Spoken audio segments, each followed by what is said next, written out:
Welcome to Keva and to our online seminar this morning. This is the first online event arranged jointly by the European Association of Public Sector Pension Institutions and Finland's largest pension insurance institution, Keva. We are living turbulent times in world economy, politics and welfare. My name is Kirsi Almsiira and will be moderating this event for the next 2.5 hours. You are able to make comments and ask questions from the speakers. At first, let us welcome Ms. Claudia Wegner-Wanschafe, Chairperson of the Board of European Association of Public Sector Pension Institutions, and Mr. Timo Kietäväinen, CEO of Keva. Hello, Claudia.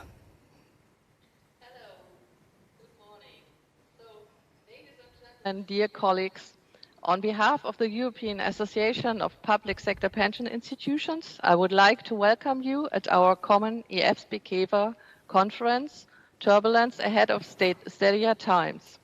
It's a great pleasure to me to welcome the speakers and representatives of other associations such as AEIP, ESIP and Pensions Europe, but also give a warm welcome to all participants from Finland, as well as from many different places and countries in Europe.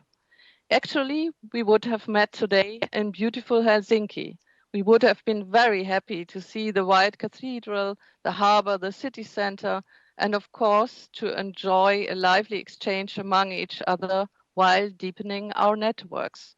Now, all this is not possible in this difficult year, but we are happy to be able to at least conduct our exchange online.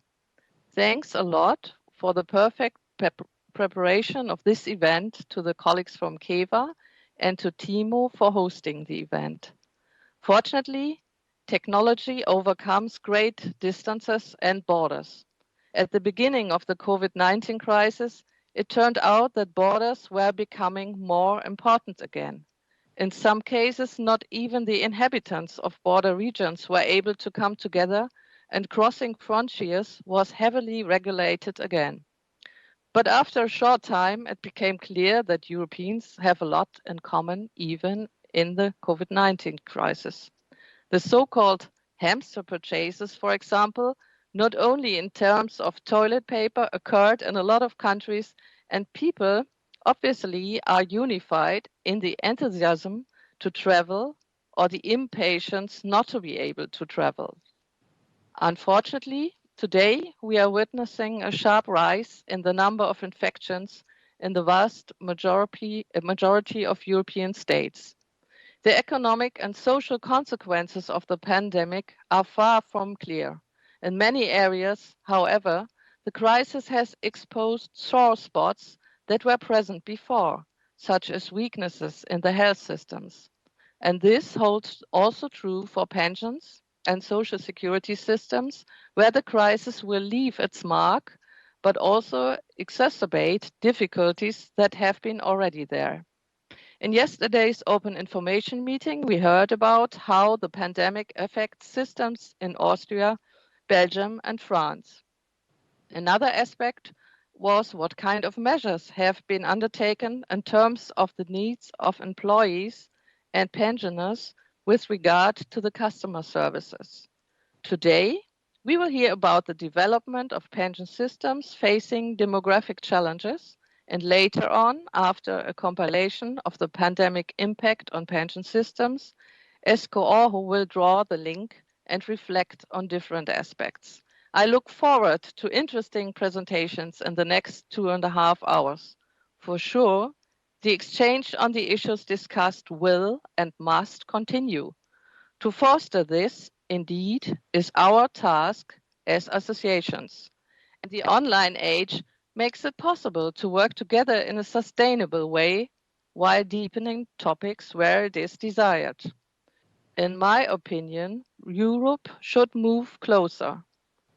And since we now have to do it digitally, we at least do not need the physical safety distance. So now enjoy the conference. Thank you again. And I would like to hand over to Timo.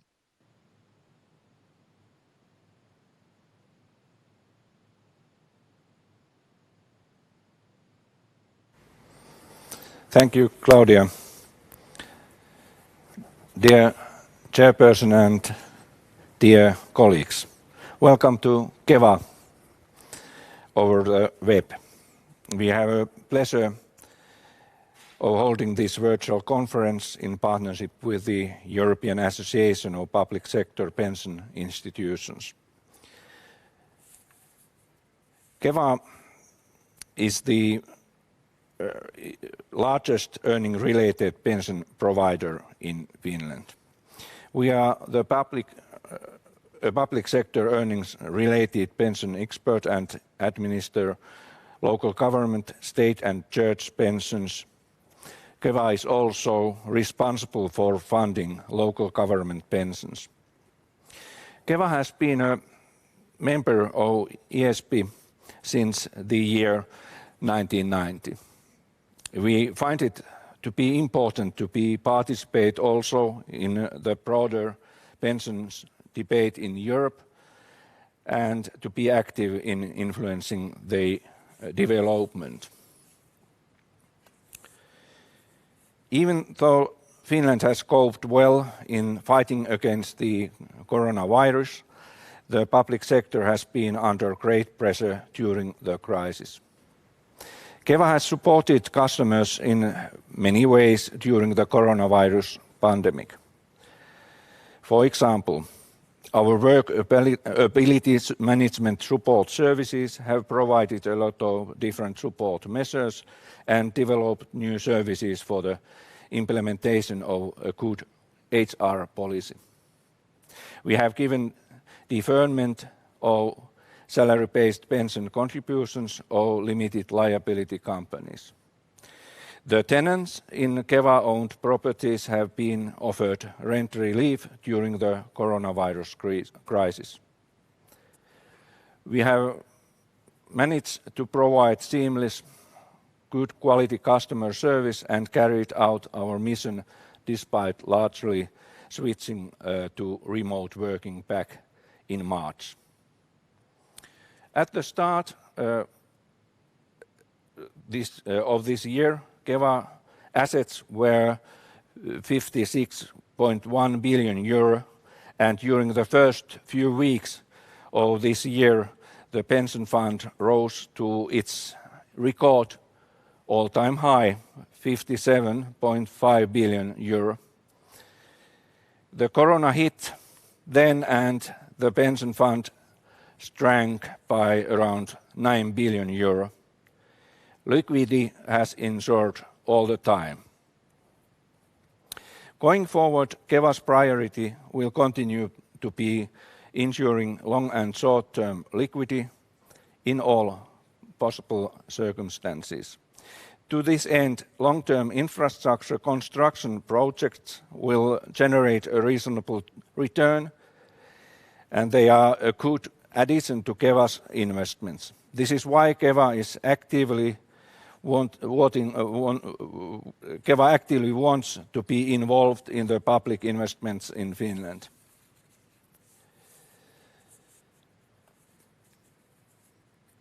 The Finnish pension, even though, sorry, I missed the papers. The pension system in Finland has been rated the fifth best system in the world in the newly published Mercer Global Pension Index report. Preparations are underway in Finland to merge the local government and private pension systems. If the preparations shall go well, merging the pension systems might, in the long term, harmonize public and private sector pensions contributions. Thank you for joining our conference this morning, and very warm welcome for all of you.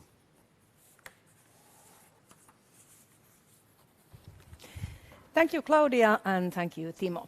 At the first topic, we will look at the automatic balancing mechanisms presented by the Managing Director for the Center for Pensions in Finland, Mr. Mikko Kautto. Please welcome. And please remember you are able to make comments and ask questions from our speakers. Mikko, go ahead. Thank you for Keva and to the European Association of Public Sector Institutions, Public Sector Pension Institutions, for inviting me to this seminar. I will talk about automatic balancing mechanisms, and I have a little bit longer title here. How do pension systems adapt to aging populations? And what is the role of automatic balancing mechanisms in this adaptation? And the outline of the presentation is that I will give a very, very brief background just to let you sort of come into this topic. What is the need to adapt to pension financing? And then I will give a broad overview of what has happened in European countries, how adaptation to increasing life expectancy has happened. And then to go a little bit deeper into the topic, I will talk in more detail about the balancing mechanisms that we have introduced in Finland and what are the lessons we have learned from them. And then with this experience, I will end with more questions than answer, I guess, and ask whether we need broader automatic adjustment mechanisms in Finland, though we still have two in place. And there I will raise some topics that might be worth discussing in more detail if we are going to proceed that way. Okay, now to the contents of the presentation, the background in brief. There is a demographic pressure to adapt pension financing, of course, we all know that. And I will just give one picture to remind you on how things looked like 15 years ago when the Eurostat published its population scenarios for the European Union countries. This was the age dependency ratio development from 2006 until 2050 or so. And as you can see, there was a clear trend towards more aging populations. The blue line there represents Finland. And as you can see, aging is very pronounced in Finland. Now in 2020, we are close to 33-34% in our age dependency ratio, while we were there at 25% in 2006, meaning that for one person over 65 years of age, we had 4 people in the working age, and a 50% age dependency ratio that might be looming for our countries in the future would mean theoretically that there would be 1 person over 65 against 2 persons in the working age group. Okay, this is well known, and what has happened is that we are and have developed to that direction. Of course, there is great variation among the countries. And the reason behind this development is, of course, increasing life expectancy. Here's a graph showing what has happened in Finland for life expectancy at birth for women in red and for men in blue. And there you can also see the legal retirement age in Finland, which has stayed at 65 years, and even in the earnings-related pension system dropped to 63 years of age in 2005. So that is the gap that we are talking about when we are trying to manage the financing of our pension systems. And behind this very good development in life expectancy, which is a gift to us, of course, lies the fact that the life expectancy has increased, especially among the very old. So if we look at the life expectancy of those over 65 years of age, we find out that 80% maybe or even more of the growth in life expectancy has happened in the older age brackets. And that is, of course, a challenge to pension systems. We all know that. So the question is, how do pension systems adapt to this aging population and to the increasing life expectancy? To give you the alternatives in a very nutshell way is that, well, you can of course choose not to react, but then choosing this option is also accepting a cost increase. That may happen in a longer term, but nevertheless, this reaction is needed one day or another.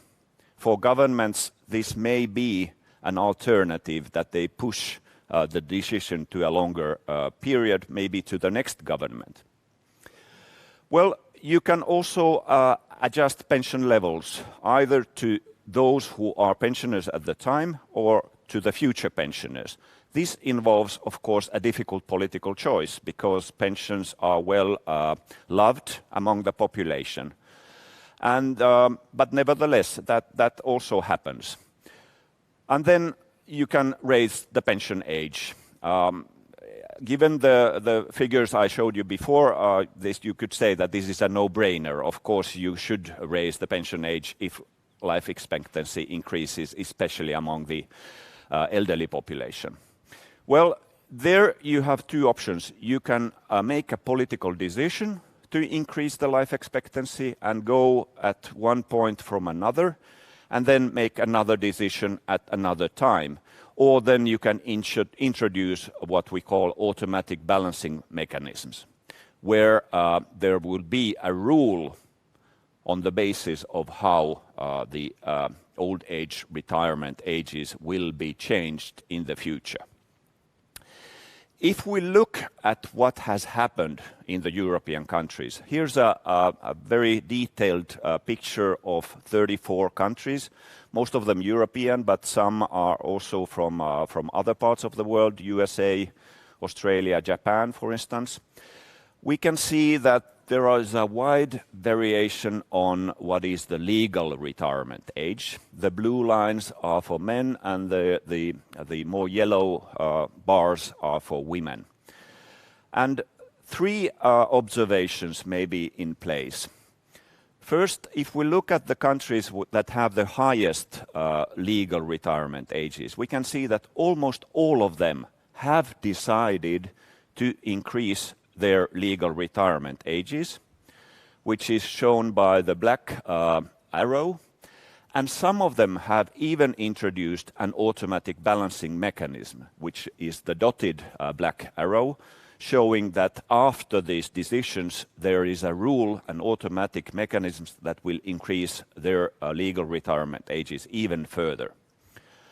In the middle, we see a number of countries, around 10 countries, that have 65 years of age as their legal retirement ages, but not much change is happening there. Some of them have made a political decision to change their legal retirement age. But most of them have kept their legal retirement age as it is. And then we have a number of countries that have a significantly lower legal retirement age that have opted to politically change it, and some of them have also introduced ambitious automatic balancing mechanisms in order to reach much higher legal retirement ages in the future. If we take all of these countries into account and look at how they have adjusted their pension systems, we have here in the columns the countries that have raised automatically their pension age, or who have raised their pension age by a political decision in the parliament, and then some countries that haven't raised their pension age. And then in the rows there you have countries that have decided to adjust the level of pensions in some way or another in the yes row, and some countries that haven't introduced any changes to their pension formula. Okay, so there we can see some groupings of countries, and we see wide variation in how different pension systems have reacted to this increasing life expectancy. Finland, Sweden, Portugal, and Italy are countries that have adjusted both pension levels and decided to raise their pension ages automatically. Germany, Spain, France, Latvia, and Japan are examples of countries who have adjusted their pensions levels and raised their legal retirement age. And then you can see a number of countries, more countries here in the groups that have raised their pension ages but haven't touched significantly the levels of pensions. Okay, so wide variation in how you respond. And now I would go into more detail in looking at what Finland has done in order to adjust both the pension levels and the retirement age.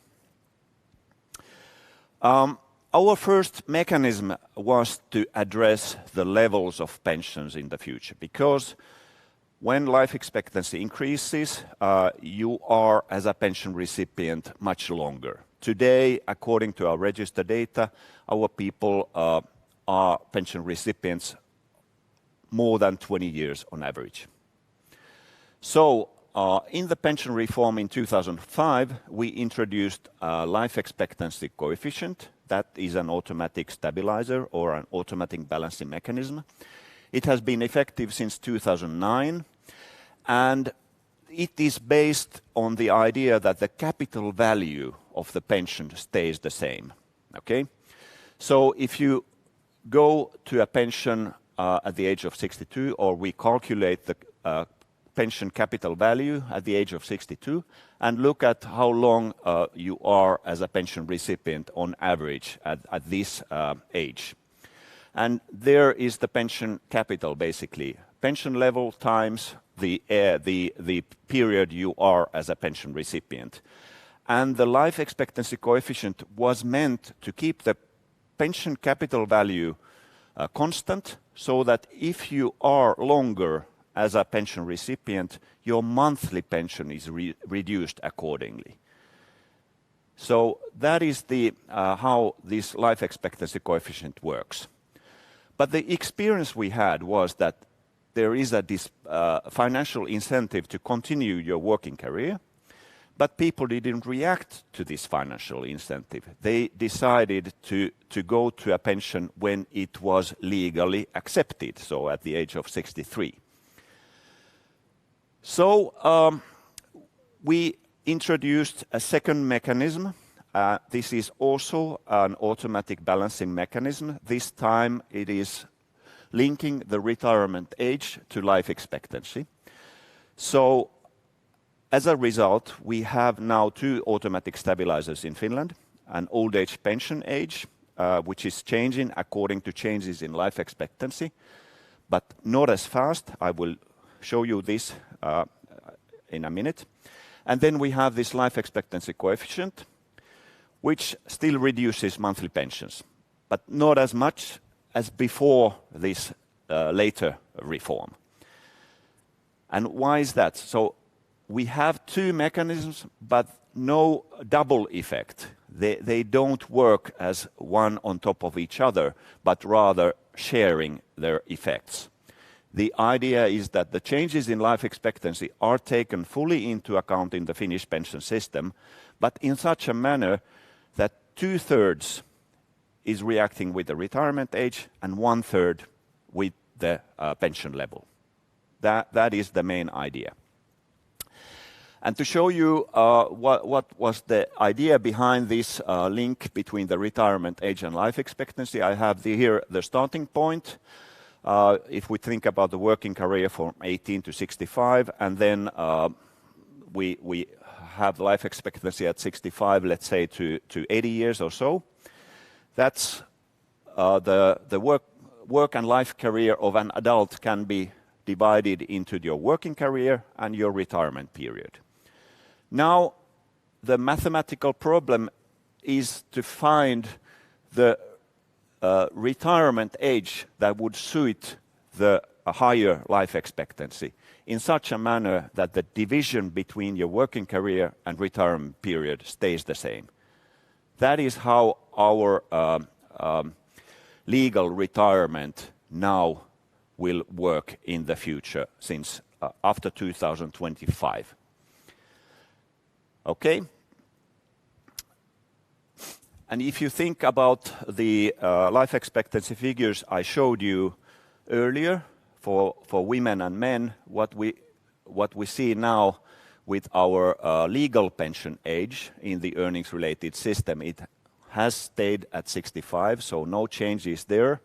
I said in 2005 we had a reduction in the pension, old age pension age to 63. That has been the case now until 2017 reform, and since 2017 we are increasing the legal retirement age. It will be 65 years again in 2025 for the cohorts that fill 65 at that year, and then it will start slowly to increase. And you can see that it will go rather hand in hand with the increases in life expectancy, but not as fast. The real test, of course, is the effective retirement age, and we have seen that these reforms and other reforms that have taken place in Finland have helped to increase the effective retirement age from about 59 years to the present 61.5 years, and then later we calculate in the Center for Pensions that this policy target of 62.4 years, which is the effective retirement age, taking also retiring into disability pensions into account, that will happen thanks to this policy reform that happened. And there you can see, if you look at what has happened in the increases in life expectancy for at the age of 65 and increases in effective retirement age, you can see that they have gone rather hand in hand since 2005. Okay, I still have some time to end and maybe then answer some questions if you have. Now, the final part of the presentation is more a question than an answer. The question is whether we need broader automatic adjustment mechanisms in Finland or even elsewhere in Europe. Why in Finland? Well, that will be touched by the next presentations more deeply. We have rather alarming fertility development in Finland, which will result in a long term in a rather dramatic increase in the need for contribution rates. So just a few years ago, after the reform of the 2017, we thought that now we have been able to stabilize the contribution rate for the long future. But if we have fewer babies born, we will have a smaller workforce in the future, and then a need to collect higher contributions in order to finance the pensions. So that is the question now, that the automatic mechanisms that we have had and introduced into the Finnish system, they have stabilized the effect of increasing life expectancy rather well. And we should be happy, and we are happy of that. But pension financing, of course, is affected also by declining fertility, not just increasing life expectancy, and also other than demographic changes. For instance, employment, the wage development, returns from assets, where, for instance, in Finland, we have these systems that involve funding. So the level of contributions needed to finance the future pensions and generational fairness of reforms is now discussed, and the issue of risk sharing is also addressed. And there comes the question whether broader automatic balancing mechanisms could bring about financial sustainability. And a number of countries, Netherlands, Sweden and Germany in Europe, Japan and Canada elsewhere, have introduced mechanisms that aim to mitigate the effects of changes in demography and economy, so they are larger than the mechanism we have in place in Finland. And their aim is to stabilize the contribution side of pension financing. They intend to allow for a more even distribution of risks and intend to make the pension system more predictable for the people now in the working life. So in practice, these mechanisms transfer risk to pensioners, but they do so in a varying degree. Sweden is very tough on transferring the risk to pensioners because all changes in their balancing rate is transferred into changes in the indexing of pensioners' pensions.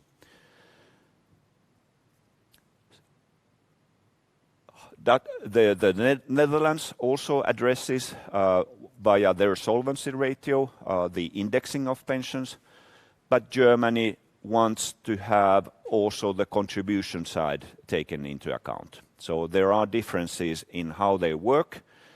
They have very different mechanisms and very different processes, of course, also given whether you need a political reaction to the automatic stabilizer or not. So at the moment, we are only gathering, of course, experiences from the functioning of these mechanisms from different countries. We are interested in Finland to look at them and how they have worked and to learn from their lessons elsewhere. And at the moment, I think there is not yet a definite answer to the question. So to conclude, I would say that I've tried to show you that most European countries have adapted their systems in one way or another to demographic changes. But there is wide variation in how they have done it, and some of them have preferred to have these automatic balancing mechanisms. And of course, there are good reasons for this variation because pension systems are so different. For Finland, these automatic stabilizers have played a very important role in the reforms of the Finnish pension system. And the system has become much more financially sustainable thanks to them. And increasing life expectancy no longer directly increases pension expenditure, at least not to full extent as it used to be. And now our challenge seems to lie more at the financing side. And that owes to declining fertility, which leads to a smaller workforce and smaller financing base. But also we are discussing our stagnating productivity and wages. And the zero interest rate we have represents a challenge for the financing base. The key questions, I think, if we think to introduce further mechanisms, is that we need careful consideration. One question is who should bear the risk, or how should the risks be divided between pensioners and the workforce? Another key questions are what are the relevant factors? I said that in Finland we have looked at the increases in life expectancy and in changes in mortality. But fertility could be one, or larger economy, for instance. And then one question is regarding these automatic balancing mechanisms, which is related to pension systems that are long-run systems. Should we look at what has happened in the near past, or should we take into account also what the assumptions and future projections project, and already start our adjustment on the basis of assumptions regarding the future? That is an important question. And then finally, what is the role for politics? You cannot, of course, take politics out of pension politics. And that is also a question to what extent you want to have these automatic stabilizers rather than leave the adjustment process fully in the hands of political parties and governments. There is my presentation, and I will be happy to answer or try to answer your questions if you have any. And they do have. How do you see the future with COVID-19 and perhaps rising unemployment rates in Finland? We have experienced increases in unemployment rate. Our unemployment rate is now 8.5%. We have a decrease in the wage sum due to the smaller employment rate. That is, of course, a small challenge to the present financing base, and if COVID continues, that may represent a challenge also next year and maybe even longer. Finnish system has a large share of pre-funding, as was explained by Timo Kieteväinen, so there are buffer funds to take care of that in a medium term. So no acute crisis, but of course, the longer this goes on, the stronger is also the challenge. And how we can cope the dilemma that we have a pressure to raise our pension insurance balance so that our pension system is in solid ground in 2040, and at the same point we cannot afford to increase costs to employers. Yes, pension policy and a situation where you have a rather or comparatively high contribution rate already, and you have introduced automatic balancing mechanisms that affect the level of pensions is of course tricky and demanding. The balance needs to be found some way, and that is related here to my point also on if we think about future adjustment needs on how you want to share the costs of adaptation. We have so far increased contributions, we have adjusted pension levels, we have changed the retirement age, so we have tried to divide the effect of reforms to the population at large. And that is, in my view, also the way it should be done in the future. Thank you, Mikko. Thank you. And now we are moving on to look at the demographic development in the EU, where birth rates are low and continue to decrease. Please welcome Senior Advisor from the Prime Minister's Office, Ms. Anna Rotkirch, and Head of the Pension Projection Unit at the Finnish Centre for Pensions, Mr. Heikki Tikamäki.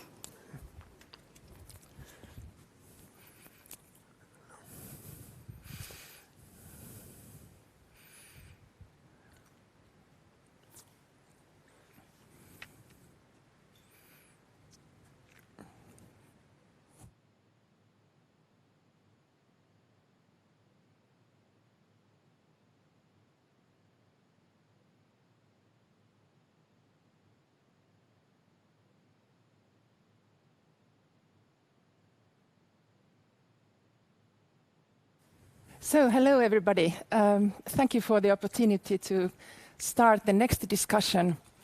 Mikko Kautto here mentioned the dramatic fall in fertility in Finland, and I will now here place that development within larger European and worldwide trends, and then we will discuss the effects this is having also on economy and pensions.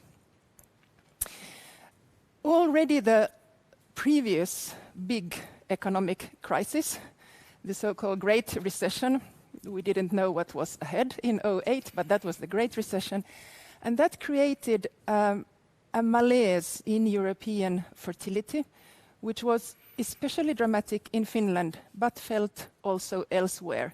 Here is a typical, very perceptive article from the New York Times, which summarizes the feelings in the 2010s. Is this the end of babies? Something is preventing us from having the children we claim to desire. And I think this verb claim is very interesting. Many adults not only ponder do they want children at all, but also when and how and in which situations. And obviously the general economic climate, as well as the, I would say, future optimism plays into this. And during this decade after the Great Recession, we saw the economic effects on fertility, but also this more general cultural shift in childbearing related to a growing perception of uncertainty. I will describe one surprise related to fertility developments, and then, just as Kauto, also have more questions than answers. The main surprise is that nowadays fertility has been falling also in such countries which had comparatively high fertility levels in Europe. Here we see the first beginning of the 2000s, total fertility levels in the Nordic countries, and they were both growing and then also growing in relation to other countries, mainly those in East Asia and Southern Europe. And here we had many theories saying that, look and behold, in countries with high levels of gender equality, economic stability, trust in the government, fertility rates seem to be not very high, but quite high. And this was behind the very optimistic projections we also made in Finland and which influenced our pensions reforms. What happened then? Then came the 2010s. First, we all explained the decline, which you see quite uniformly across all Nordic countries by the economic effects, but that doesn't hold. It continues well after the Great Recession was over. It was not directly tied in the Nordic countries to the economic crisis or its severity. Of special interest is here Norway, which is such a wealthy country, and still you see the fall there was almost as steep as in Finland, although Finland had the deepest decline. However, a note of caution, total fertility rates are known to fluctuate widely. They are actually expected to go a bit up and down, so we shouldn't stare too much at single countries. This does not say how many children people will end up having, for instance. However, the postponement effect on childbearing is likely to be lower now than it has been previously because, especially in the Nordic countries, we already have our first children at such a late age that there's no room for really postponing them. So just a note of caution, and we see fertility rates also going up in Finland this year. This is the preliminary guess. It goes a bit up, but we are still a very low fertility country. In the EU today, we see a wide range of these total fertility rates from the southern European country, to which Finland has moved a bit surprisingly, and then going to quite high from 1.2 to 1.8 in France. However, my main point here is that this decline is happening also in a country such as France, which has for centuries prided itself in relatively high fertility levels and has also a very consistent family policy. Here are selected European countries. You see at the upper side France and also the UK, which used to have high fertility levels coming down, and these perplexed newspapers all around in the tens, what is happening, why is this happening, what is really the change? You see Finland with this dramatic decline.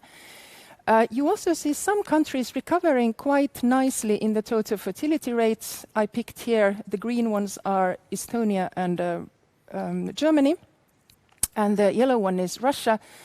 All these countries, interestingly, switched to very pro-natalist policies in the middle of the 2010s. So we may see an effect of very... what happened there?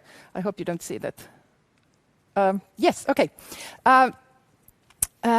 So the surprise, actually, if we look at what happens in the total fertility rates, is actually a convergence. The surprise is that every country seems to go in the same direction. in Europe, we thought that some countries would go, up in fertility again. No, we see a convergence. Maybe we have the global fertility trend of just lowering fertility, and it seems the differences in Europe are actually now smaller. Some countries remain low, but those who were high come down. Now to the 3 questions I would like to pose to you. The first is of great interest: how low can fertility actually fall? We all know we are living in the century of demographic change. We are witnessing the end of the demographic transition. Life expectancy is still going up in Finland and elsewhere, but it can't go up forever. Fertility is going down. It can't go, supposedly there's a lower threshold. And what we see is that all the international bodies and scientific groups making demographic predictions have constantly lowered their assumed point of convergence. For a very long time, we assumed, for some bizarre reason, that everybody would converge around 2 children per woman. That clearly is not happening. 1.7, 1.6 has often been, from the Wittgenstein Center, the assumptions. Now in the very influential Lancet publication, which came this summer, ICHME project assumed around 1.4. We don't know. We don't know how low fertility will fall and around what sizes will converge, or what the country variation will be in the future. And this is, it's very interesting for scholars, but it's also really a challenge because the pension systems, for instance, keep having to adapt. Then the second question is why? What is driving childbearing behavior today? And here in the 2010s, as I already mentioned, the emerging consensus among scholars is that we have a feeling of perceived uncertainty, which is related to economic uncertainty or other structural conditions, unemployment, lack of a spouse, obviously, as always, but also to a larger cultural uncertainty. This may be fueled by the social media effect, kind of creating this constant feeling of things being in flux, even more than they maybe are, or the high demands put to the millennial generation of creating careers and jobs, and the difficulty of combining this with procreation. Here is a typical new just title of a very good demographic research team. You see the focus on uncertainty. This happened, these discussions we had 2 years ago, 1 year ago. And then we had the pandemic, obviously. As my colleague in Sweden, Gunnar Andersson, said, then came the mother of all uncertainties. So if the currently childbearing generation was also previously really thinking hard about when to become a parent, in which situations, how can I secure a good future for my child, then hit the pandemic. In the beginning, some people assumed that since people are locked up, there will be more babies. That does not seem to be happening. For instance, the US fertility is now going heavily downwards. It really seems to be a further crash. We have the first good indications where you saw how people who we have followed over time, and you knew whether they planned to have children or not, how the pandemic has affected them. That's the study in black mentioned there. In France, Italy, the UK, and Germany, many people who wanted children before now say that they have even renounced of the idea of having children at all. So, the final question, what will the new normal be of childbearing? What will happen with these perceptions of uncertainty during the pandemic? And here I would maybe suggest a note of maybe optimism fertility-wise, but also there are small signs of other kinds of effects on fertility. For instance, we now see a quite clear division into countries who have handled the pandemic somehow and countries who are managing much worse. Could the general feeling, especially in the countries having somehow handled the pandemic well, feed into a sense of optimism for the future, a sense of lower levels of loneliness, uncertainty? We see indications of this in Finland. And interestingly, whereas I said in the big European countries were all hard hit by the pandemic, many people renounced childbearing. In Finland, we have one study only so far, but that actually indicated some optimism. Nobody here said that they had totally renounced childbearing. This is a representative survey. Whereas actually some people said that the experience of the pandemic had actually made them think more seriously about wanting to have children. Thank you.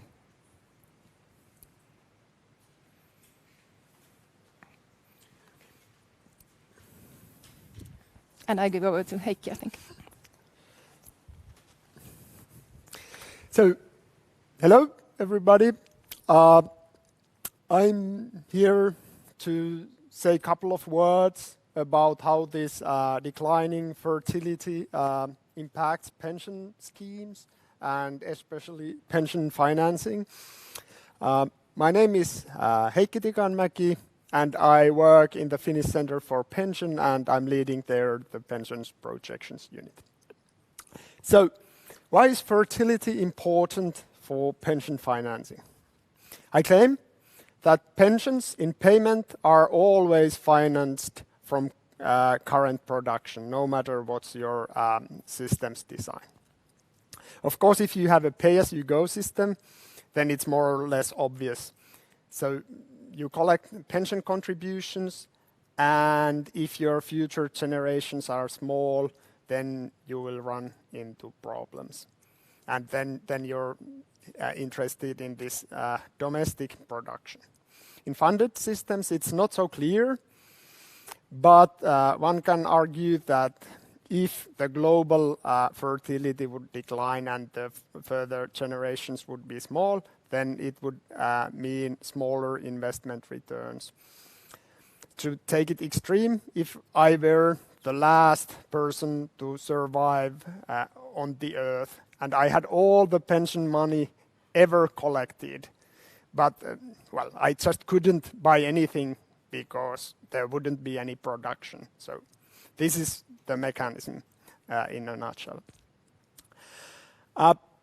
The problems are a bit different depending on your pension system. So if you have a defined benefit scheme, so in principle at least, it's only the contribution rate that will change if the world around it is changing. So you will run into sustainability problems. If fertility decline would appear and you're running a defined contribution or defined notional defined contribution scheme, then it would be more like adequacy problems, if any. Of course, there is this that if low global fertility would appear, it might turn out to be small returns. And if you have some kind of balancing index, as they have in Sweden, so when these small cohorts will be in working age, then the balancing index would cut the pensions in payment. So it would again yield into adequacy problems. So the population that is of interest, it depends on your system. So the most simple case is that you have a national level pay-as-you-go scheme. Then you're interested in your domestic population, and then it's the population in your own nation that is paying the contributions or taxes to pay your pensions. If you have industry-wide pay-as-you-go scheme, then you're interested in the national population plus the share of population that is working in your industry. So we have a couple of examples in Finland. for example, in state pension system and farmers' pension system, it has already happened that the share of the working people in these sectors has gone already down, and the pension expenditure compared to wage sum is extremely high. In funded schemes, the population that is of interest is global population, if any, but of course this link is more vague in this case. Here I show you some fertility trends in some European countries. I took partially different countries that Anna had, but here the logic is that I took countries that are close to Finland and then some big European countries there. And as you can see, in several countries you have had declining fertility in the last decade, and in Finland the trend is the most extreme.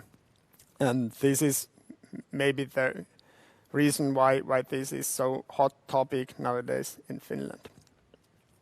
So next I will show how this fertility impacts on pension financing, and I will have the case study of Finnish pension system. So here is the Finnish statutory pension expenditure compared to GDP of Finland, and I have made 3 scenarios. So the baseline is that the total fertility rate would be 1.45 from now on. In the low TFR scenario, it's 1.2, and the high one it's 1.7. And you can see that the next 20 years nothing happens. So, but after that, the lower the fertility, the higher the expenditure ratio will be. So the problem is that after, say, 20 years, these babies born today will enter the labor market, and if there aren't too many of them, then they have to carry a bigger burden. And of course, after, say, 65 years, they will start to retire, and then this will stabilize in a higher level. Okay, I will tell you a couple of words about pension contributions. And the concept I'm using is sufficient constant contribution rate. And to be brief, it's the smallest contribution rate that from now on until infinity would be enough to finance the pension expenditure. And of course, you will have some assets, and then investment returns on these assets. They are counted in. I will not go into the details more, but as I showed earlier, low fertility means higher expenditure ratio in the long term, and it means upward pressure on the pension contributions as well. And if I take example of the municipal pensions in Finland, then like 0.1 increase in the total fertility rate would mean 1.5 percentage points decrease in the sufficient contribution rate, and vice versa. So if the fertility rate would be lower, then the contribution rate would be higher. To conclude, low fertility causes problems, and they are more apparent in these defined benefit schemes.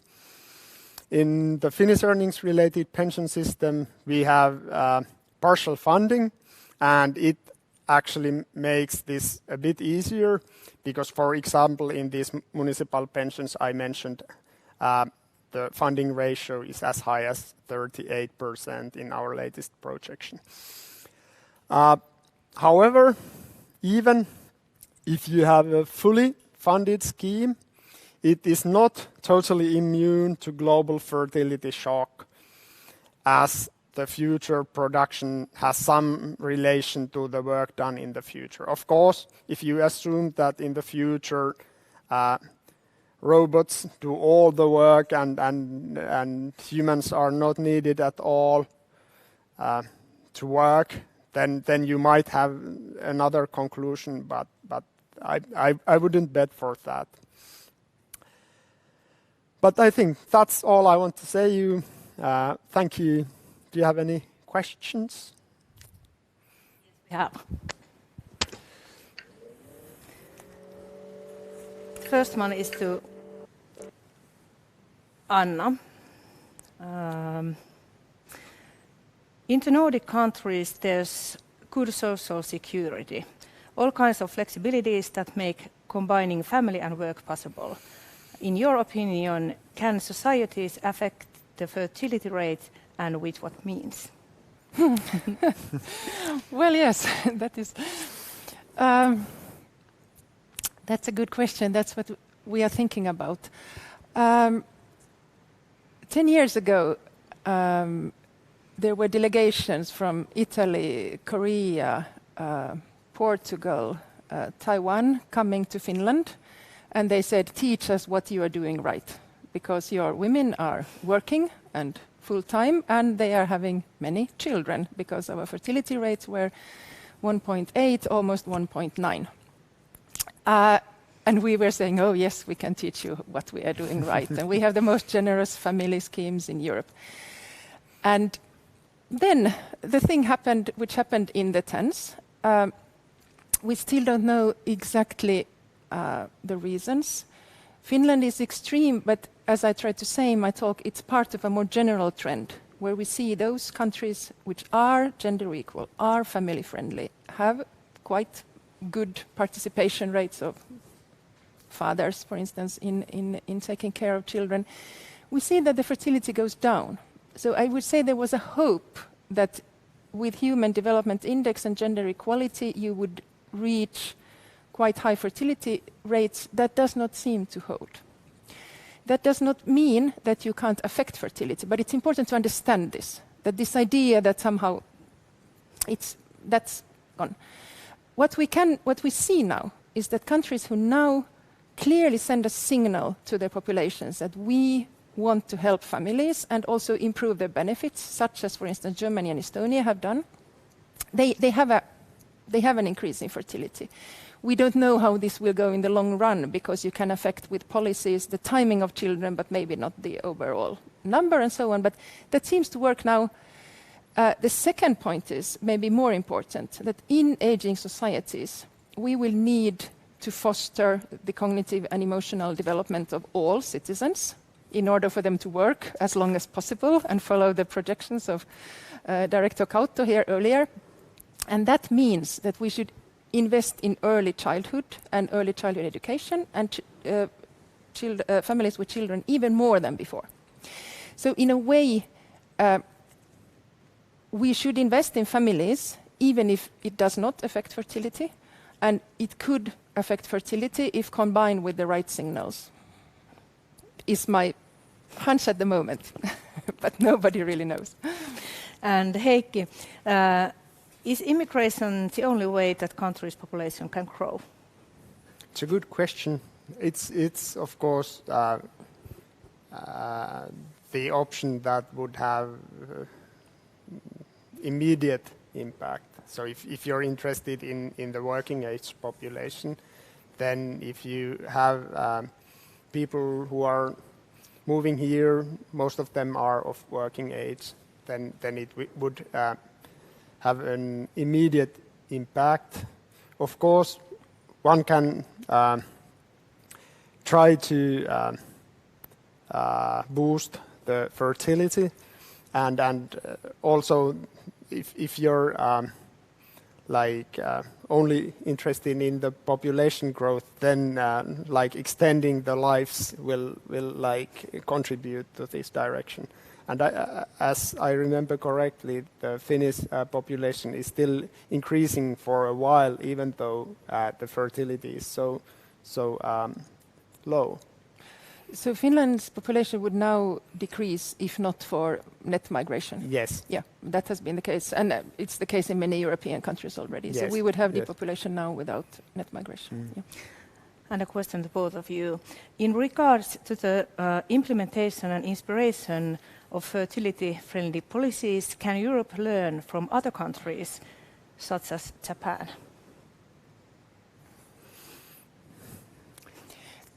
Japan, I don't know their recent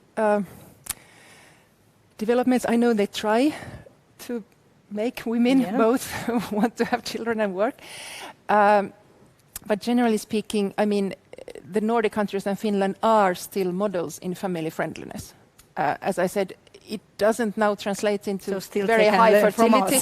Absolutely. But I mean, we have many things. We should improve them. As I mentioned, gender equality, childcare benefits. But surely we are much ahead of, I mean, this is not only my personal opinion, but if you look at the global indicators of which is the country where it's best to have a child or be a mother in, or gender equality, again, the Nordics come out in top.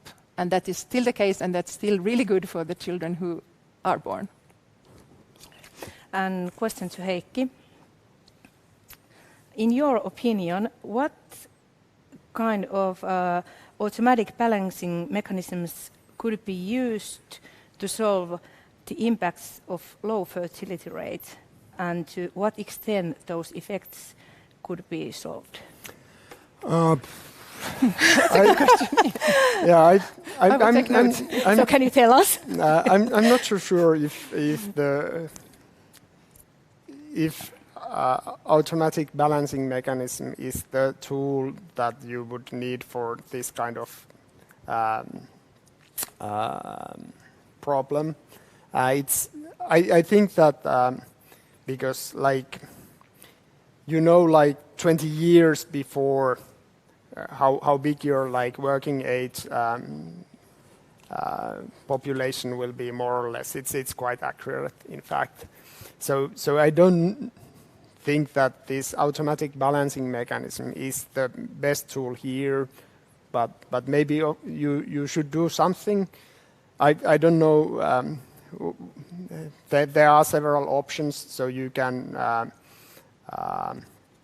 raise contributions at some point. You can cut benefits. You can do it many different ways, and you can try to impact the population development, say migration policy and maybe some family policy also. But I think that these automatic balancing mechanisms, they are better for other things, such as longevity risks, as they are already in use in Finland, and then also for these economical risks. Okay, thank you, Heikki. Thank you, Anna. Thank you. Next, we will continue the program and take a closer look at the European pension schemes and what will happen to pensions due to COVID-19. Managing Director of the German Pensions Association, Mr. Heiken Hugelsaffer, welcome to our webinar. Yes, thank you very much for the introduction, and perhaps you can show the slides, please, that I've prepared for this presentation. Thank you very much. So I'm going to talk about the effects of the COVID pandemic on pensions experienced by our YEPSP members, and perhaps the next slide. And I've divided my presentation into two chapters. First of all, I'm going to display some key figures about the pandemics as far as they are important for pensions, and the second chapter will be dedicated to pensions. Thank you. Next slide, please. If we talk about the consequences of the COVID pandemic on pensions, you have to distinguish between two different types of pension schemes, as mentioned before in the presentations before. First of all, the pay-as-you-go schemes, and second, the funded schemes, as they are also represented within our association YAPSB. Pay-as-you-go schemes mostly are the special schemes for civil servants, whereas the funded schemes are mostly the supplementary pension schemes for the public sector. And with respect to the pay-as-you-go schemes, as we heard before, they are dependent on the ongoing inflow of new scheme members, of new workers especially, and therefore of contributions. And the key factors of the current COVID pandemics are the development of the GDP, respectively of the labor markets, the increase of the national debt rates, especially for those pension schemes that are funded out of the national budgets. And it's questionable, and therefore I put a question mark, whether the motility rates, the increased motility rates also are going to produce effects on the pay-as-you-go schemes, but we will later see when we will see the figures. Funded schemes are, of course, they depend on the development on the capital markets and, of course, on the support of the national supervisory authorities, respectively of the legislator. And we will later see some measures that both the authorities of our YAPSB members have taken. The next slide, please. So I'm going to show you some figures as announced. First of all, I'm going to show a graph about the GDP development in the member states of the European Union.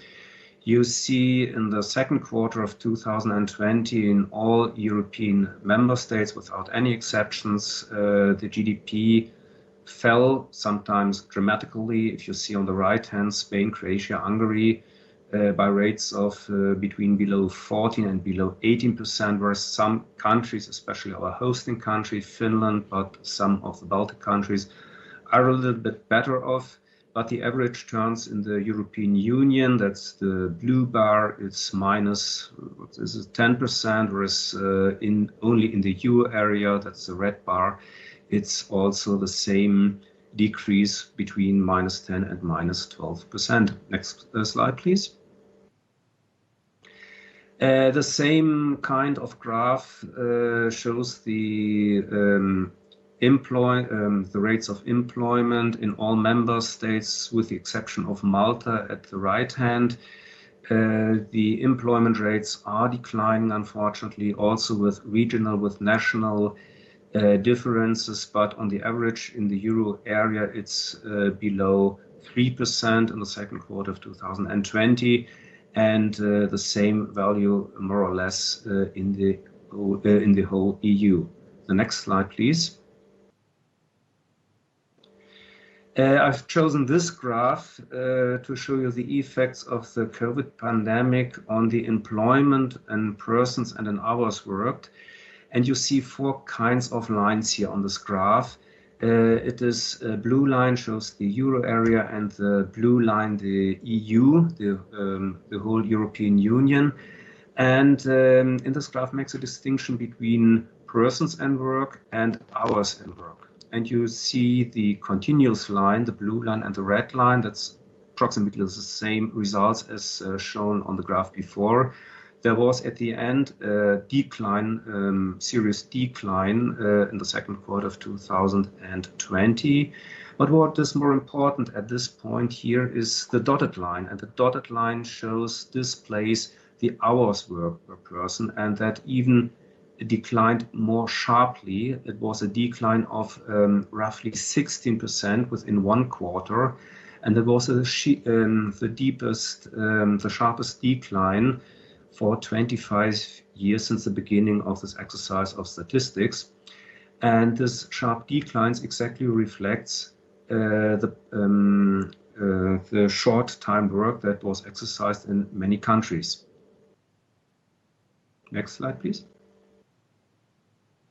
And those short time work that was offered by many countries also have got impacts on the national debt rates as a further consequence. That is a statistic in German, but I think you can understand it. because of the colors, you see the dark red, that are countries in Southern Europe, Greece and Italy, where the national debt rates are going to rise from 20 up to 25% within 1 year, followed by other southern countries, including France, where there's a rise between 15 and 20% increase of the national debt rate between 2019 and 2020. Some countries are in a slightly better position, especially in Central and in Northern Europe. But altogether, the Eurozone will have increase of the national debt rates between 2019 and 2020 from 86% to 103%. So that means a rise on the average of around 17%. So the next slide, please.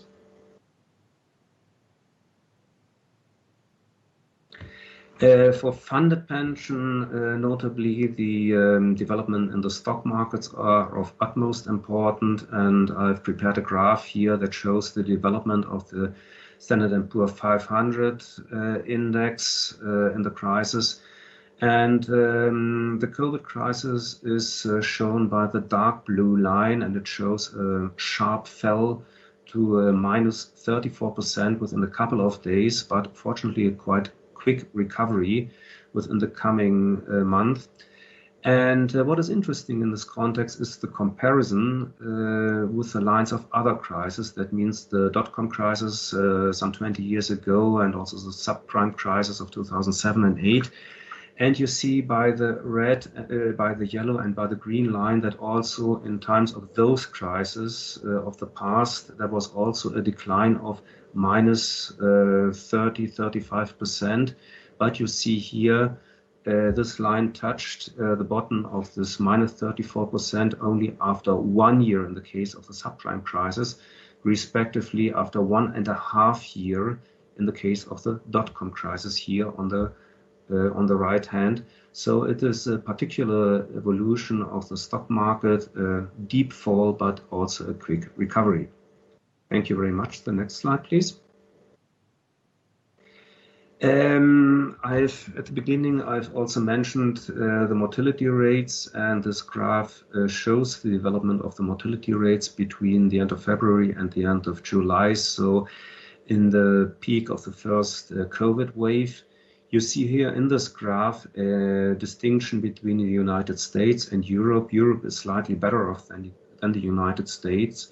But within Europe, you also see important differences between Spain, then Great Britain, divided into England, Wales, Scotland, and Northern Ireland, but also Italy, Belgium, and the Netherlands and Sweden. And on the right-hand side, you see some countries with better situation as far as the mortality rates are concerned, notably the Eastern European country, the Baltic country, including Denmark and Germany as well.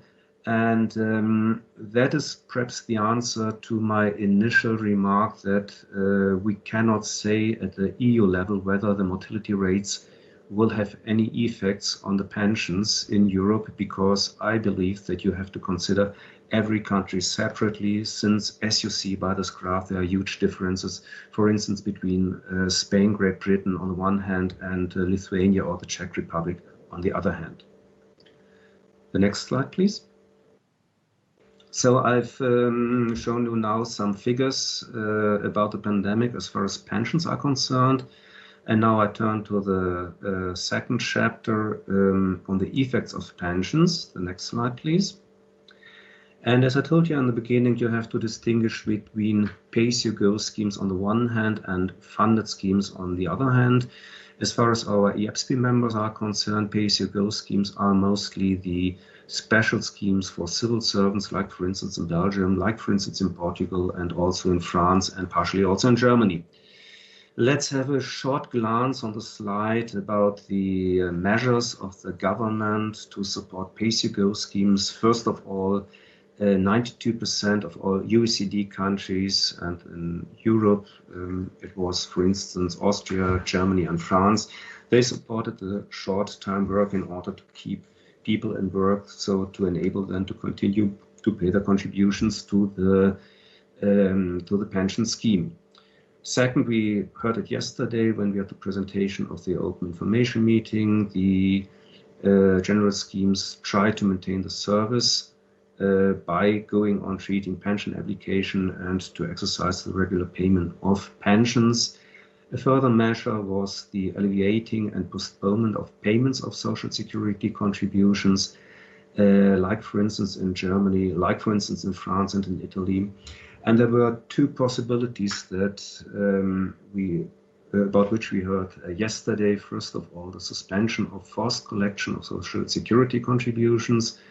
And even in some countries, I think as far as I remember, it was Italy, they even renounced, the authority even renounced to levy social contributions of the most affected company, of the tourism sector, of the restaurant sector, and so on.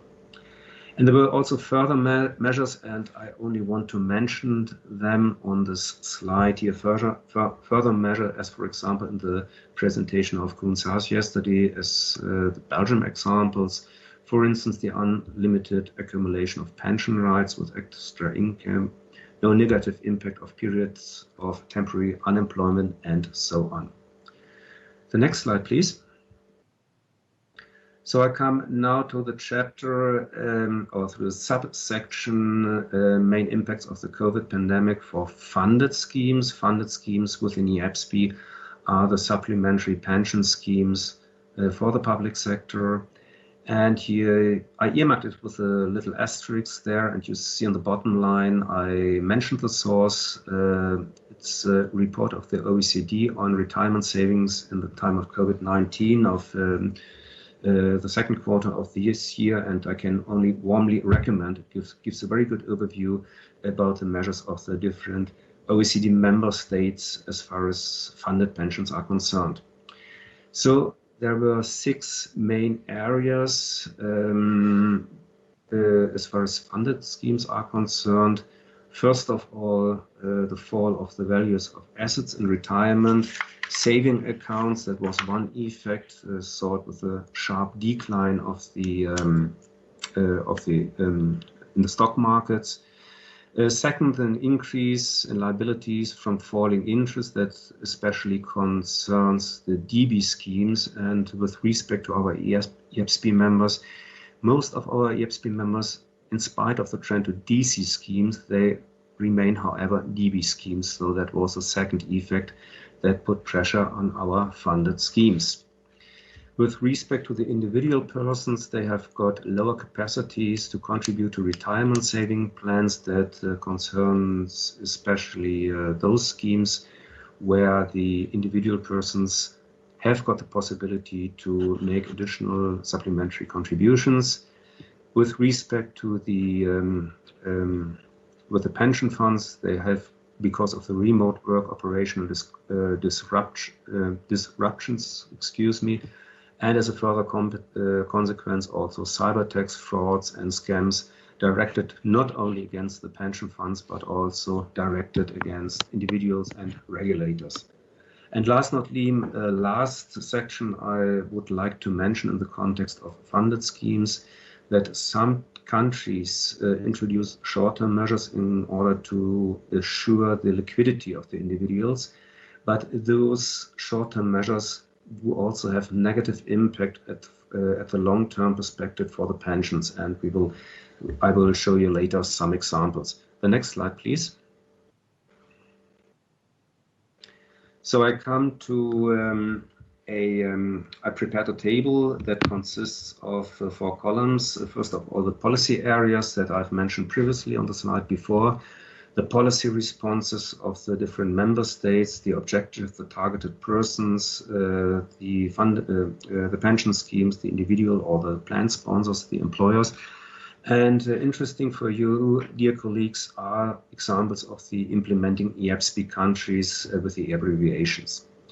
So I start with the policy area subsidizing contribution to support the further accrual of pension rights. That is a measure, or that's a problem, especially for the individuals. And some countries, especially the Netherlands, Sweden, United Kingdom, that means countries, beverage countries where occupational pensions are of utmost importance, they introduce measures according to which wage subsidies also cover pension contributions. And in the case of Switzerland, they use contribution reserves in order to subsidize the contribution to enable people that they accrue their pension rights.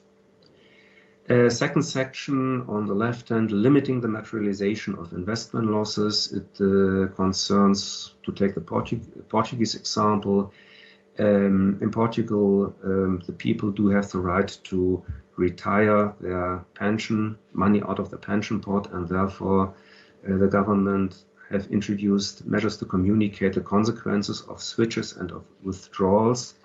In Germany, for instance, the supervisory authority BaFin have shown a lot of flexibility in order to limit the materialization of investment losses.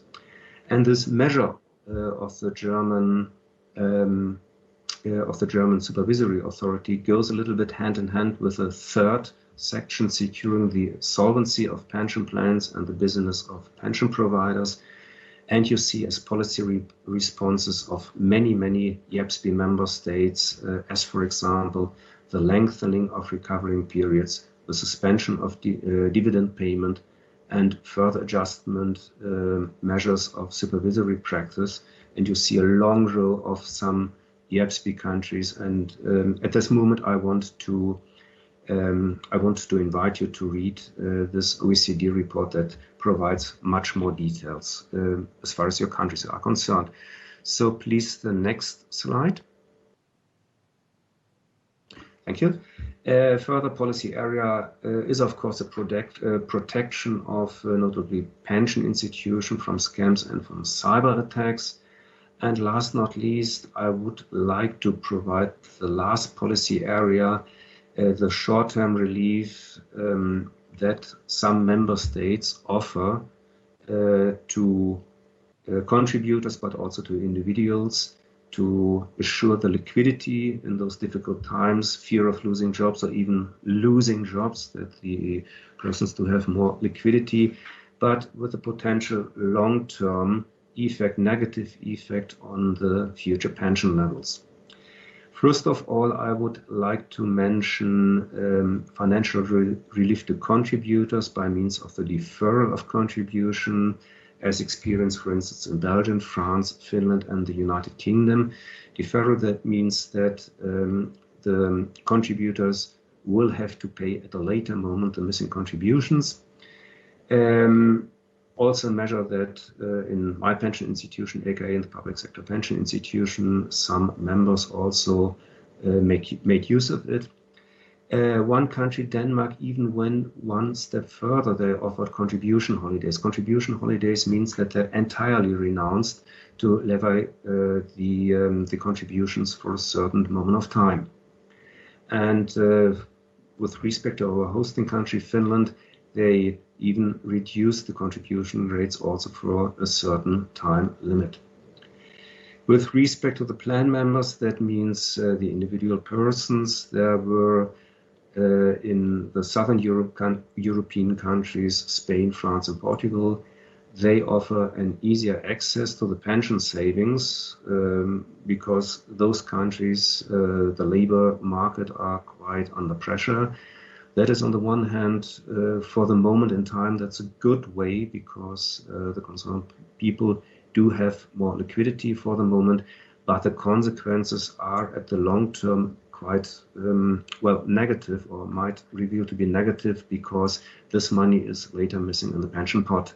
And therefore, Finland, for instance, have chosen another way. They do not have unlimited early access to the pension savings, but they are facilitating loans from the pension plans. That means later the persons will have to pay back the money taken out of the pension pot.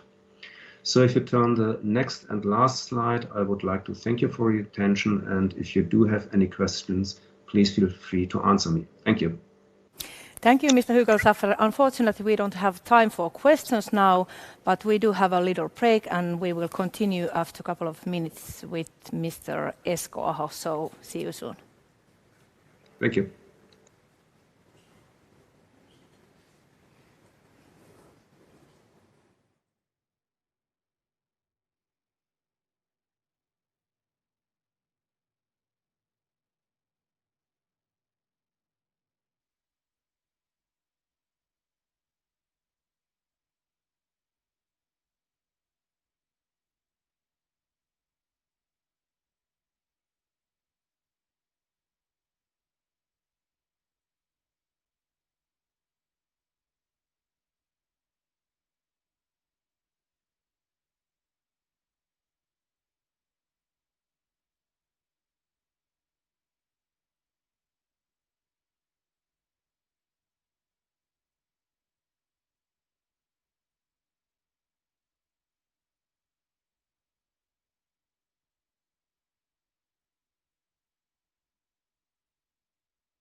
Hello again. Our last speaker today will sum up how aging, COVID and technology will shape the future of global economy. Our speaker was a member of the Finnish Parliament for 20 years and Prime Minister of Finland between 91 and 95. Please welcome Mr. Esko. Thank you so much, and I'm very pleased to join this event. Unfortunately, we cannot meet physically, but this system works quite nicely, hopefully.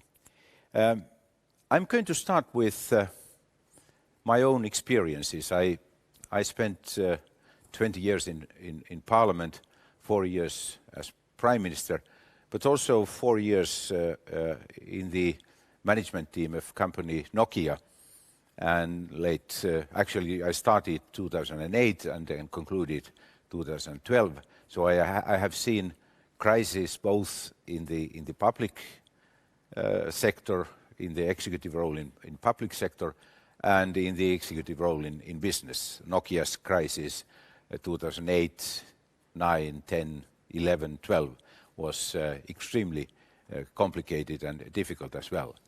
By the way, I just published a couple of weeks ago a book titled 1991, the year of black swans, and the idea is to tell what was the impact of 1991 crisis in the Finnish economy and society. We had 3 types of crises. For the first collapse of the Soviet Union, Finland was dependent on the Soviet trade. Soviet Union played a big role in our economy, and the collapse of that system had huge impact in the Finnish economy. And secondly, we had economic bubble thanks to the liberalization of the financial market in the late 1980s, and that bubble burst 1989, 1990, and that was like a second black swan for the Finnish society, early 1990s. And the third one is not that well known, but company Nokia was very close to be sold to company Ericsson in Sweden. And if that happened, the whole history, economic history of Finland had been completely different kind of late 90s and early 2000s. But I'm not going to speak about Finland that much. I will take some reflections from those times. But my first reaction is that crisis is not that terrible. Crisis is part of our life, in personal life, in business life, but even in the public sector. We urgently need crisis time to time in order to improve our performance, to move from the level to another in economic and social development. The fact is that without crisis, it's rather difficult to make radical reforms and changes in societies.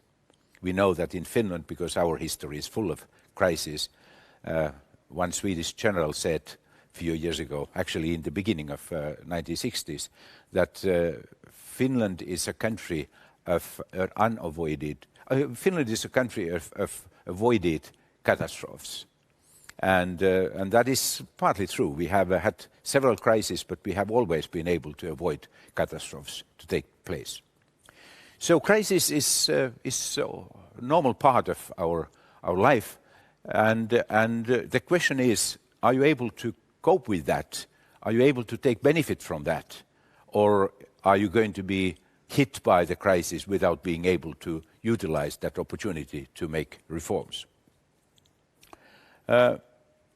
My own experiences from the history are giving a couple of principles which have to be kept in mind when analyzing crises like today's. The first one is that when crisis hits, we have a habit to underestimate the impact of that. We are too optimistic that things are going to be improved rapidly and everything is going to be over soon. That happened also with COVID-19. The first reactions in Europe when we got messages from China, the first reactions were rather optimistic. It's not going to hit Europe. We are well prepared for that. don't worry about this crisis.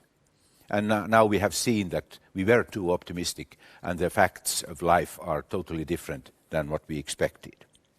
But luckily, in certain phase, things will be changed.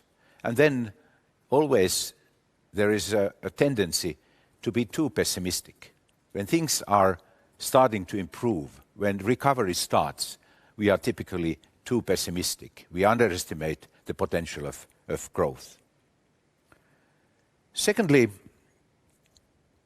we have to understand that when crises are coming, they are coming at least partly because of our old concept doesn't work anymore.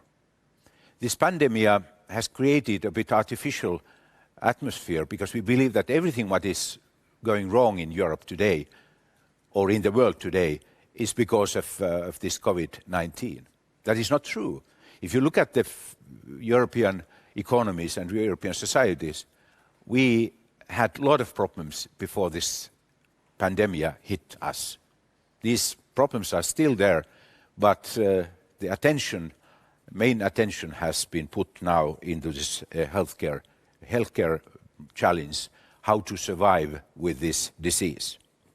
That's why it's very important to look at our, let's say, conceptual approach to analyze what's wrong in our economic and political concept in Europe.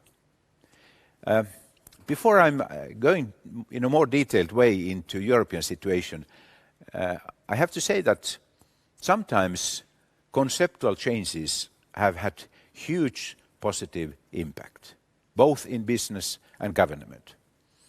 I would like to take a couple of examples. If you look at iPhone, when iPhone came to the market 2007, it was very important effort or important invention or innovation, actually innovation made for Finland because that invention and innovation actually challenged Nokia's position as a global leader of mobile technologies. It was completely conceptual change. iPhone was not challenging traditional Nokia phone or Samsung phone or Ericsson phone, but it challenged the whole idea of mobile phones. It was able to integrate digital content into smartphones, and that revolutionized the whole system. If you have time, please read Isaacson's book on Steve Jobs. It's telling a story how conceptual thinking has changed one technology in a massive way. He was very clever, not inventing anything, but innovating, using technologies in a brilliant way to make things in a new way. Welfare state is a concept as well. Especially here in the northern part of Europe, we strongly believe that our successes in economic and social area are thanks to welfare state. And we still believe that welfare state is a fantastic tool to develop societies and economies. It's a conceptual idea. Maybe the best example of our lifetime, how a concept is able to change the world, is coming from China. 1978, Deng Xiaoping presented his idea how to reform the Chinese economy. He said that it's not a matter what is the color of the cat as long as it catches mice. So in practice he said it doesn't matter what is going to happen with the Marxist ideology as long as we can get economic growth. And he presented the idea to combine Communist Party-led Chinese economic system with market economy principles. And if you asked me, late 1970s, you asked me to make an investment in the Soviet Union or in China to get the best potential return, very few of us had been able to make investment in China. Because when we looked at the Soviet Union's physical resources, economic resources, position in the global economy was so much stronger than China's. Very few of us were able to expect what's going to happen in China. And it was a conceptual change that made it possible that China succeeded and the Soviet Union not.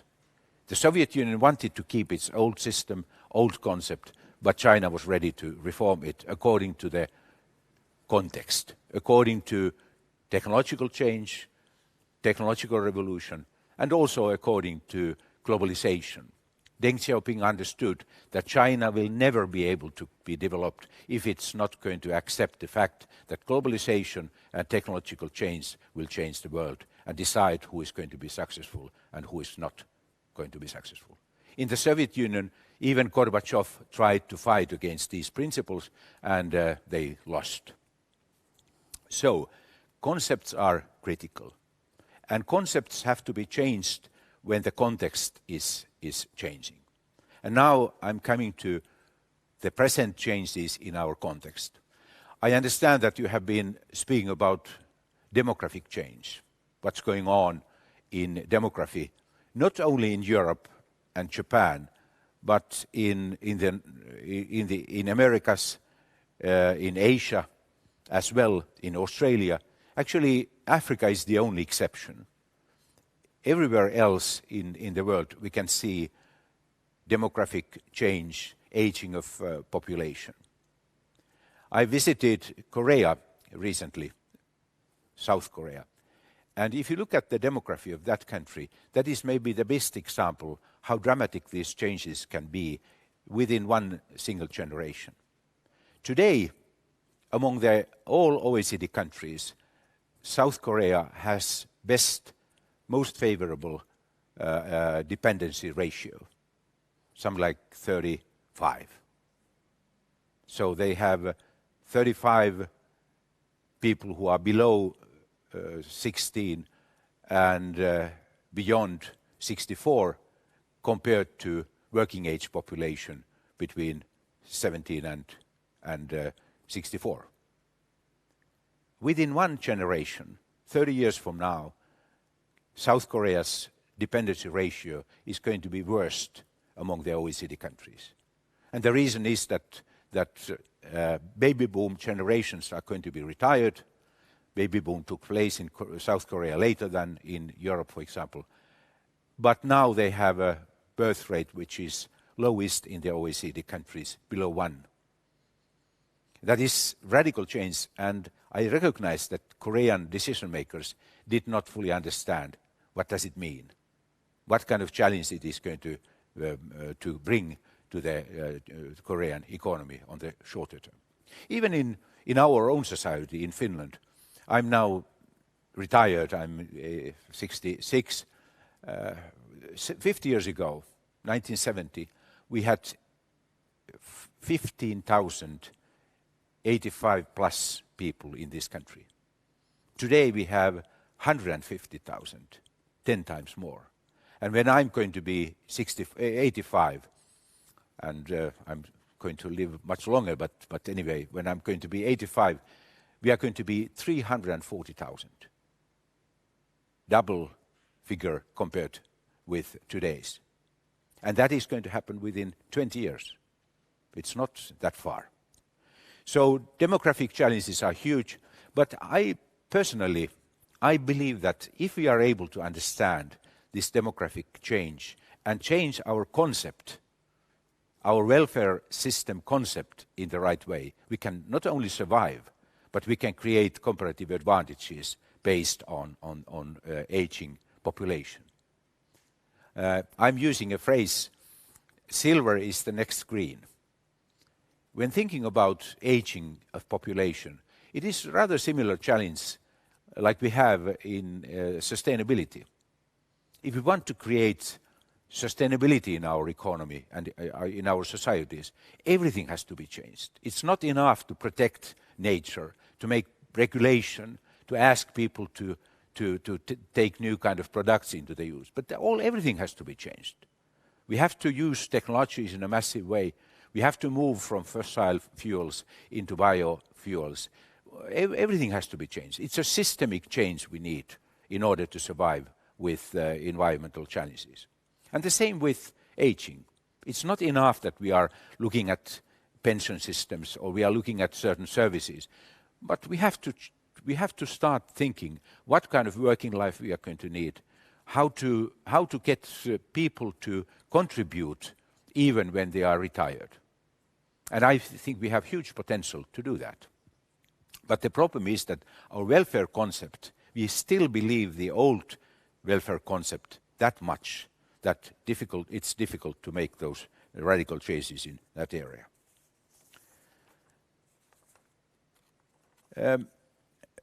I'd like to say a few words about sustainability.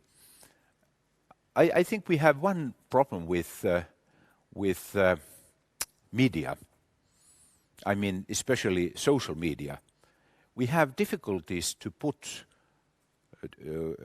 issues into the context. When we are looking at environmental challenges, we are sometimes taking rather minor things, putting too much energy for them, and huge, big issues are not getting attention they need. I think a good example is use of hydrogen. We don't fully understand the potential of hydrogen, not only in traffic and communication, but it's also in industrial manufacturing.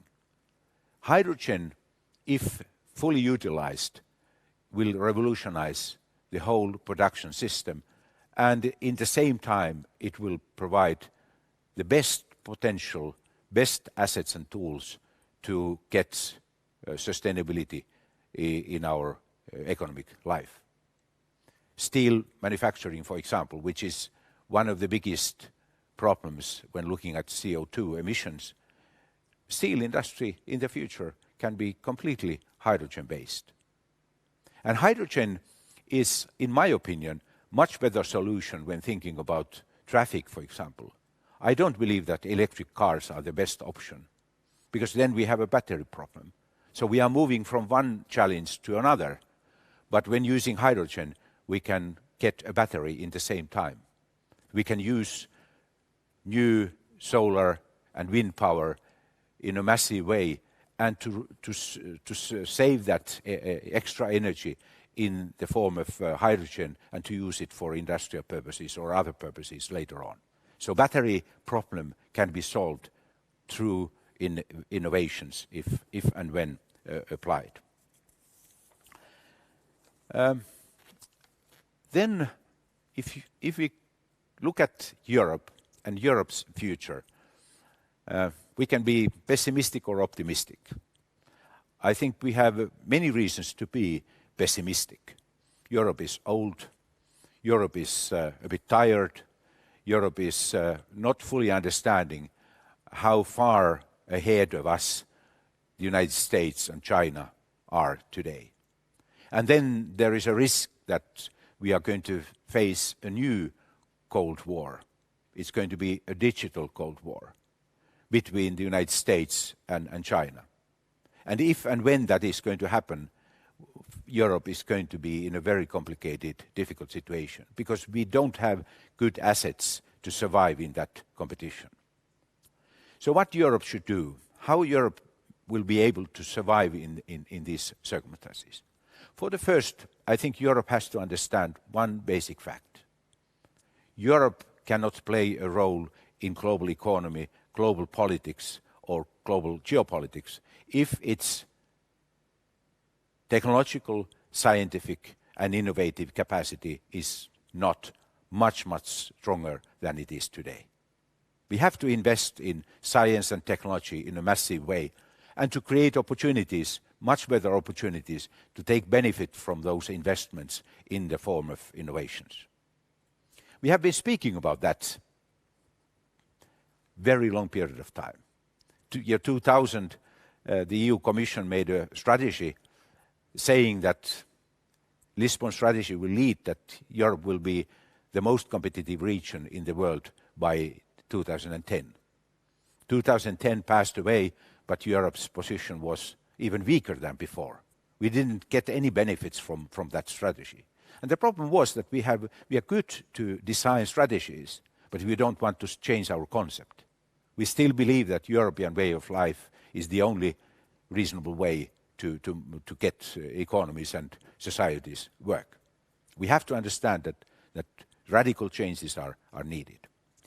What are those steps we can do? For the first, digital single market.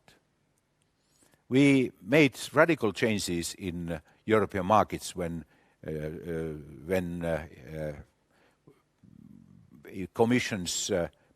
European Commission's plan or Delors' plan of integral markets were executed in the beginning of 1990s. By the end of 1992, the Single Market Act was the last major European political effort made. And that led to improvement in competitiveness of Europe. In similar way, we should have been able to go on and to take digital market as well, to make one single digital market in Europe. It's not there, and we urgently need it. And it's not a poor coincidence that all the biggest platform companies, digital platform companies, are American ones or Chinese.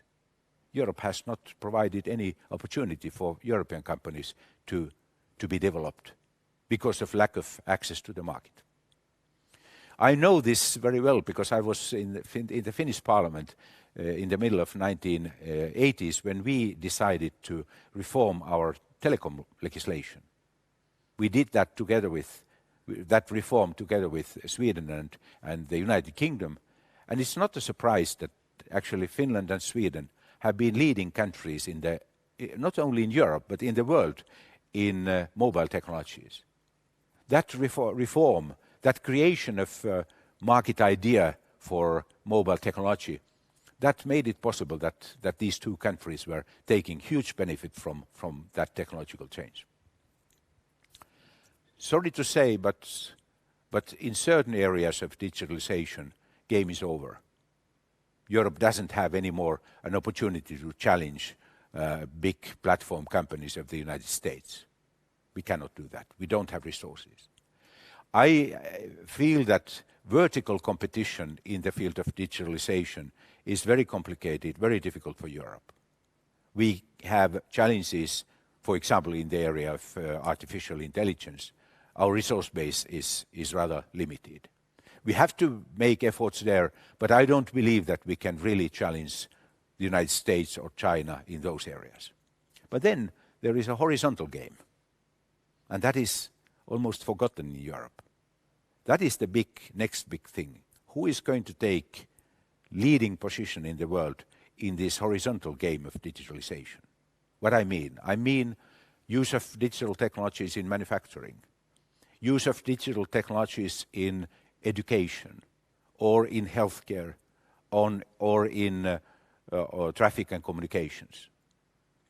That is still in the early phase. We speak about digitalization as if we are already living in digital societies. We are not. We are far away from full-fledged digital life. And that is a great opportunity for Europe because Europe has still certain advantages. We have well-educated population. Our economies and societies are still, let's say, they are stable. And we can easily integrate if we want, old traditional sectors into digital life. That is an opportunity. And now I really hope that we can see not only European Commission, European countries, but also European companies to do great efforts in this area. We need leadership in Europe in this area. And that is going to help public sector also to survive in these difficult circumstances.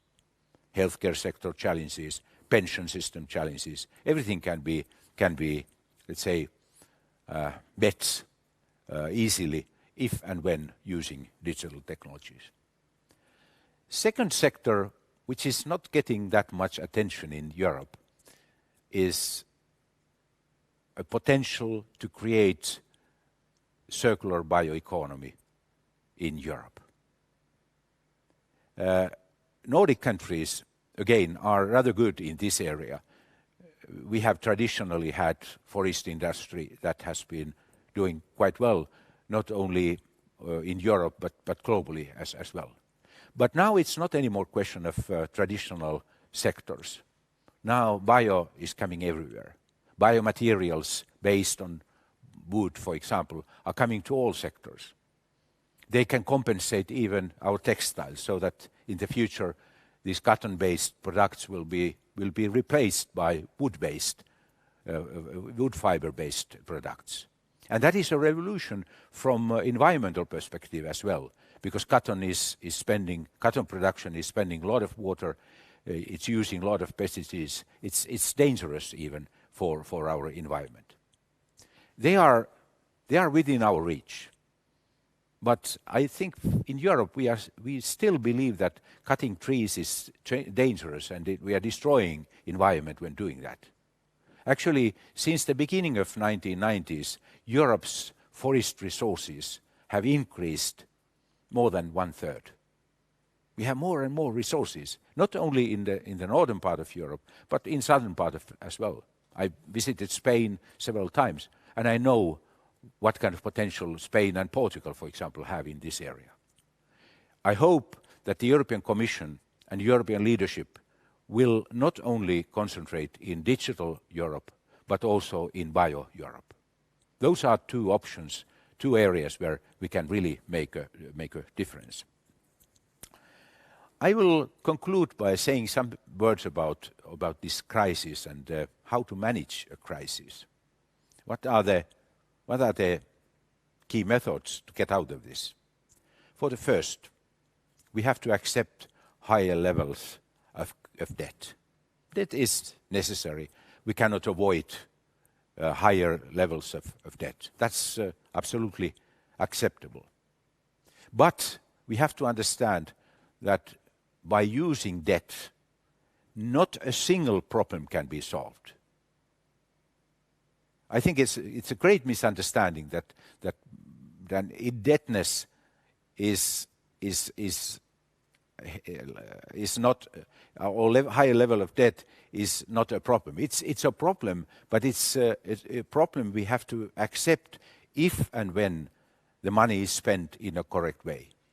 We can only buy time by using debt. We cannot solve problems, as I said. What does it mean in practice? It means that now we have to spend our money in a clever way. Not to keep our existing concept and to put our money into preservance of existing systems, but to try to create something new when using this funding for recovery. Digital infrastructure, R&D spending, innovations in healthcare digitalization, educational sector in digitalization are critical for the future, or bioeconomy investments are necessary as well. So we have to spend this money in the right way. I'm very concerned, extremely concerned, that European political decision makers do not fully understand how urgent this type of approach, this type of political strategy actually is. So I'm going to conclude by using a phrase which is, I think it has been put into Churchill's mouth. Don't miss any crisis. And I think it's very important to understand that this crisis, COVID crisis, is having a lot of negative consequences. It's a sad and negative thing. But in the same time, this crisis provides great opportunity for Europe to recover and to get stronger out of this crisis. Crisis always is strengthening existing trends. And these existing trends are digital trends, bioeconomy trends, and we have to be ready to invest in them. Thank you so much. Thank you, Mr. Aho. Did you say grey is new green? No, not grey, but silver. Okay, Silver. okay. It's not grey. Okay, thank you. How do you see the future? Is there more light or darkness? How do you see? In this kind of situation like today, I think that we are seeing too much, and there are a lot of darkness, but we are seeing a bit too much darkness. I'm old enough to remember how Europe looked like in 1970s. We had terrorism in Europe, political leaders were murdered, and business leaders were murdered in Europe. And we had oil crisis, we had all kinds of problems in the 1970s. And now we have a feeling that we are first generation to see something like this to happen. So I think we are overestimating now the level of problems we are facing. They are huge, they are difficult, they are complicated, they are new ones, but they are not something extraordinary. How have you handled this COVID-19 time in your life? I wrote a book. I wrote a book. And I'm doing this kind of conferences a lot. So as I said, thanks to COVID crisis, certain trends have intensified. Remote working. We said that only 10% or 15% of people can be on the longer term be working remotely. Now it's a very high level, and I think at least part of this is going to stay. Online sales of food, for example, in Finland has increased tenfold within a short period of time. Digital education. I'm so, let's say, so sad that we don't understand what kind of tool we have at our disposal at schools when using digital tools. We can move from standardized into personalized education, but it's going on so slowly. Luckily, this crisis has intensified that process as well. Mr. Aho, thank you very much. Thank you. Thank you. And thank you all for joining our webinar. Be safe and be well and have a nice weekend.